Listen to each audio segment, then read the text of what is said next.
still would like to understand from you what is the kind of roles and responsibilities you are playing at present, and what is the kind of work you are looking for. Okay. You have worked on REST services, so Spring REST services, Spring MVC.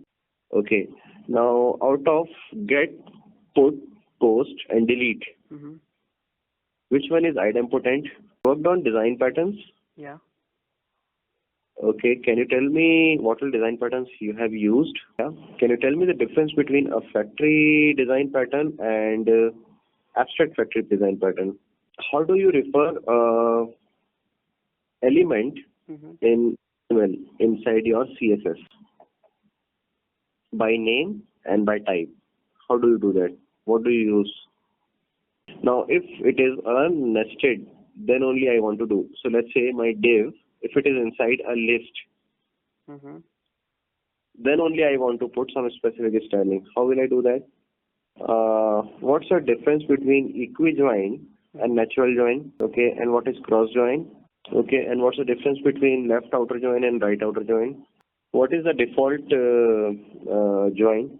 By default, if I don't give any join name, neither left nor right, which join it will. Now, I'll put some random web technologies in front of you, right?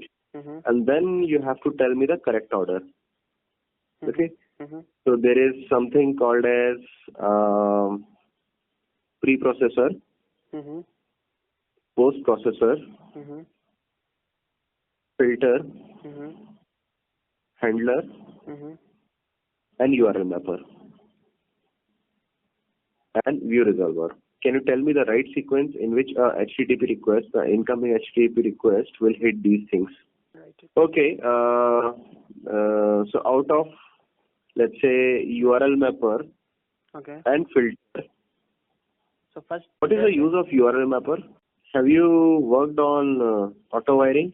What is the use of auto wiring? Okay. Have you worked on aspect-oriented programming? Okay. So if I ask you on three things, filter, sound advice, and URL mapper, which one will come first? Okay. So let's say I have a table. Okay. It has got columns. I want to swap the content of these two columns. How will I do that? Okay, now let's say if I am not interested in writing a Java program and I want to do it through query, how will I do that? Can you tell me some of the mutable and non-mutable types in Java? And what are the best practices of garbage handling? Okay, how do you resolve a null pointer exception?